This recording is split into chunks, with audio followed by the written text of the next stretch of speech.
Sucralose, marketed under the brand name Splenda, is a best-selling artificial sweetener around the world. In the European Union, sucralose is also known under the additive code E955.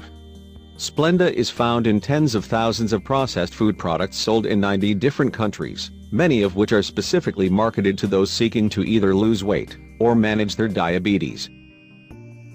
Mounting research, however, shows that not only does it tend to worsen both of those problems, but it's also associated with an array of other troublesome side effects.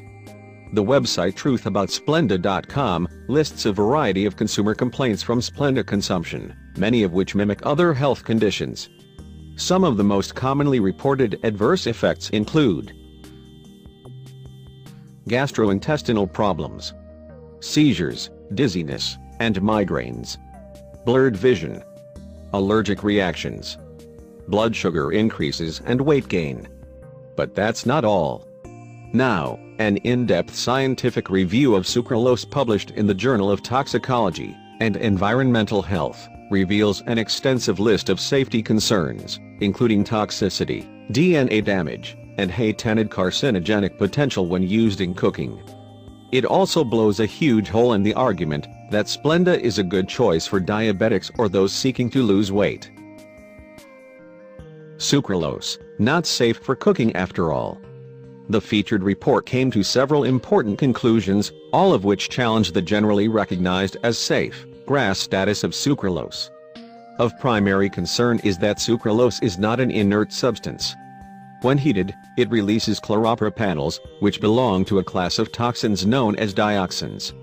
One of the selling points of Splenda is that it remains stable when heated, making it well suited for cooking and baking, but these findings refute such claims. Many other artificial sweeteners, such as aspartame, are not recommended for cooking purposes as they're known to break down in high temperatures. As reported by Sayerji at greenmedinfo.com, research now shows that sucralose starts breaking down at 119 degrees Celsius. 180 degrees Celsius causes it to degrade completely. Dioxin is a waste product of incineration, smelting, chlorine bleaching, and pesticide manufacturing, and its well-documented health effects include cancer and endocrine disruption. In fact, dioxin, which was a toxic component of the Agent Orange used to defoliate jungles during the Vietnam War, is easily one of the most dangerous chemicals known to man. Another study, published in October, also expressed concern over the chlorination reactions that occur when sucralose is cooked in stainless steel cookware, generating highly toxic compounds, including dioxins and polychlorinated dibenzofurans, PCDFs. Recent animal research also suggests a link between Splenda consumption and an increased risk of leukemia. Based on such research, the time is more than ripe for the U.S. Food and Drug Administration, FDA, to reconsider the GRAS status of sucralose. Sucralose also destroys your gut health. The featured review also concluded that sucralose destroys gut bacteria.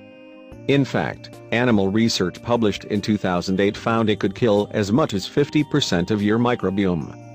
This is very important, as any time you destroy healthy intestinal bacteria, you open yourself up to unfriendly microorganisms that can cause health problems. Your immune system, which is imperative for general health, is dependent on healthy gut flora. So the idea that this artificial sweetener may destroy up to half of all your healthy gut bacteria is disconcerting to say the least. Worse yet, sucralose appears to target beneficial microorganisms to a greater extent than pathogenic and other more detrimental bacteria. And remarkably, according to one study, these adverse effects on gut microbiota remained even after a 3-month-long recovery period.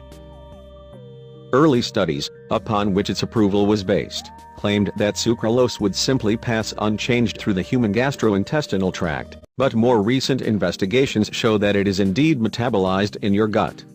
And, as reported in the featured review, the identity and safety profile of these putative sucralose metabolites are not known at this time. Diabetics beware. The third issue is of particular importance for diabetics, who tend to use artificial sweeteners to manage their condition. Alas, Both animal and human studies showed sucralose alters glucose, insulin and glucagon-like peptide 1, GLP-1 levels. A related study published in the journal Diabetes Care in September came to a virtually identical conclusion. Compared to the control group, obese patients using sucralose experienced a greater incremental increase in peak plasma concentrations, a greater incremental increase in insulin and peak insulin secretion rate, along with a decrease in insulin clearance. According to the authors, these data demonstrate that sucralose affects the glycemic and insulin responses to an oral glucose load in obese people who do not normally consume non-nutritive sweeteners. Toxicological issues still need to be addressed.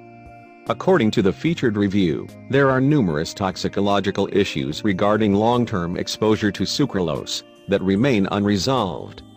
This includes genotoxicity, DNA damage, and potentially adverse epigenetic effects. The generation of toxic compounds when heated. Bioaccumulation. One 2009 study found unmistakable evidence that Splenda is absorbed by body fat, contrary to previous claims. Potential drug interactions. The paper also notes that the acceptable daily intake, ADI, set for sucralose may in fact be hundreds of times too high to ensure safety. According to more recent research, the no observed effect level, NOEL in rats' gut bacteria is actually 454 times lower than earlier studies showed. If the biological effects of sucralose are similar in both rats and humans, then you could experience health effects, even if you consume sucralose at levels well below the ADI. Also consider this. Sucralose is classified by the FDA as safe for human consumption as a food additive. The FDA stated that their decision was based upon results from 110 animal and human studies of the effects of sucralose. Of the 110 studies, 2 were on human beings, with one being a 4-day trial by the manufacturer, the Examiner reports. I might also add that these 2 studies consisted of a combined total of 36 people, of which only 23 people actually ingested sucralose, and the 4-day trial looked at sucralose in relation to tooth decay, not human tolerance. Sadly, if you're a long-term Splenda user, you're actually acting as a human guinea pig, as no one knows what happens when humans consume this substance for long periods.